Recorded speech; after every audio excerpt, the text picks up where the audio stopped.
Península Itálica? 200 anos, pessoal. 200 anos eles demoraram. Veja como é que foi demorado as coisas, né? Gente olhando, mas isso aí deve ter dado uns 20 anos, aí não, 200. Aí eles começam a conquistar o quê? Né? Bom, dominamos a Península Itálica, agora vamos para o Mar Mediterrâneo. Está aqui o Mar Mediterrâneo. Tá? Só que no Mar Mediterrâneo existia uma outra potência. Você está vendo aqui, ó. Está vendo? Que é a colônia de Cartago. Isso. A colônia de Cartago é uma antiga colônia fenícia. Tá? E os cartagineses, eles eram comerciantes. Então eles gostavam de fazer o comércio aqui, ó, pelo Mar Mediterrâneo. O que os romanos fizeram? Também vieram fazer o comércio pelo Mar Mediterrâneo. Aí os cartagineses, para provocarem os romanos, tomaram uma ilhazinha dos romanos aqui no sul, chamada Sicília. Tomaram a Sicília. Os romanos ficaram loucos. Diz, vamos moer esses caras de cacete.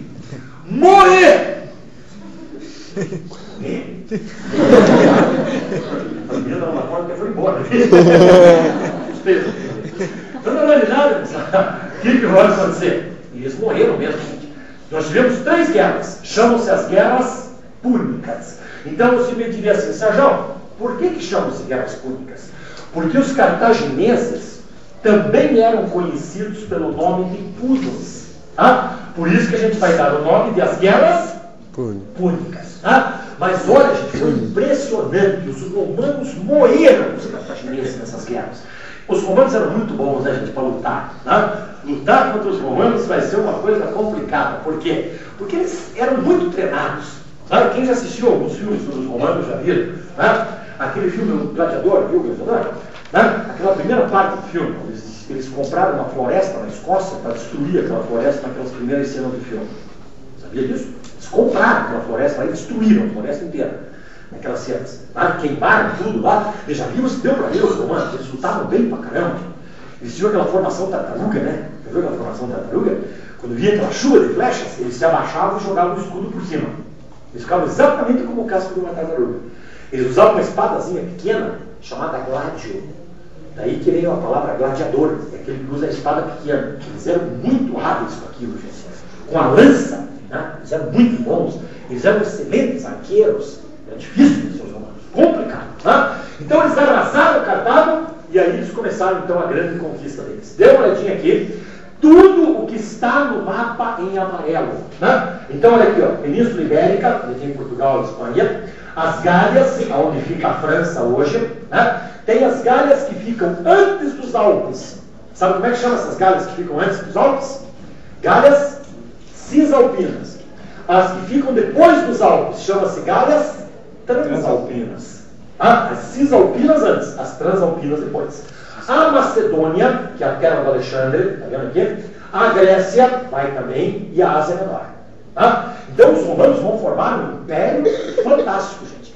Mas antes disso, essas conquistas estão se dando na época da República Romana. Isso aqui é República ainda, não esqueça. Tá? Então o que acontece? Quais são as consequências disso aí tudo? Primeiro, o mar Mediterrâneo torna-se o mare nostrum. Mare é nostrum, isto é, o mar é nosso. Esse mar aqui agora é meu, tá? Quem entrar aqui, eu vou descer o cacete. Esse mar é meu. Eles tratavam o mar Mediterrâneo como se fosse uma piscina romana, como se fosse um laguinho romano. Tá? Então o mar é deles agora. O mar Mediterrâneo, o mar é nosso. Tá? Outra coisa importante, gente, formou-se em Roma uma nova classe, que era a classe das pessoas que enriqueceram com essas conquistas. A gente chama esse pessoal de classe dos cavaleiros. Tá? E um detalhe importante, o trabalho escravo. Isso é muito importante você saber. Roma encheu-se de escravos, gente. Por quê? Por causa das conquistas romanas. Né? Ou seja, cada local aqui onde eles conquistavam, gente, eles levavam escravos para Roma. Meu Deus do céu! Olha, chegou uma hora que o romano tornou-se tão dependente do escravo que para tomar um banho ele precisava de 10 escravos para tomar um banho. Você veja só a dependência que ele criou. Né? O trabalho escravo para ele passou a ser fundamental.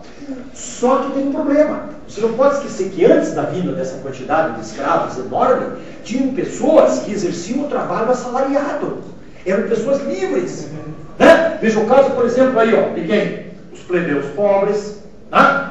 Como é que fica esse pessoal, gente? Eles perderam o emprego. Eles perderam o emprego para os escravos. Então eles deixam o campo e vêm para a cidade. Tem emprego para eles na cidade? Não. Sim ou não? Não. Não. Quem é que está trabalhando na cidade também? Escravo. Isso, pessoal. Muito bem. Ué. Se continuar assim, pode até passar. Está entendendo? O escravo. Então, o que eles vão fazer, gente, com essa massa de desempregados? Eles têm que dar um jeito nesses caras, né? Então, eles vão inventar um próximo, que é a política do pão e circo.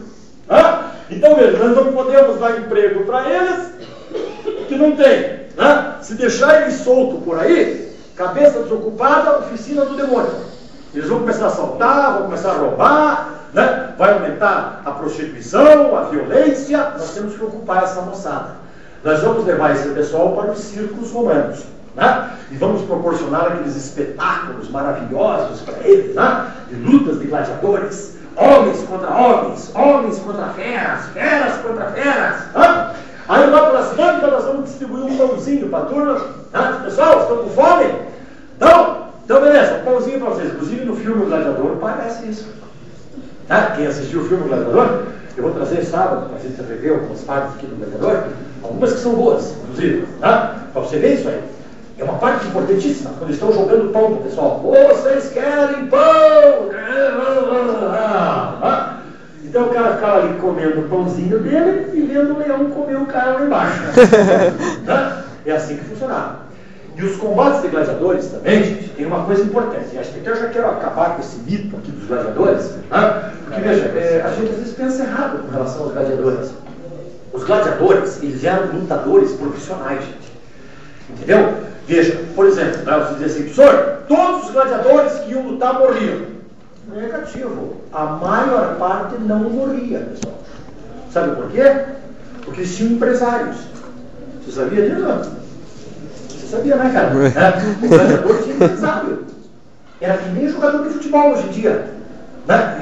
Eles eram contratados por alguém, né? Poderia ser o cônsul, poderia ser o edil, sei lá. Eles entravam em contato com o empresário e diziam o seguinte, olha, nós queremos promover uma luta aí, tá?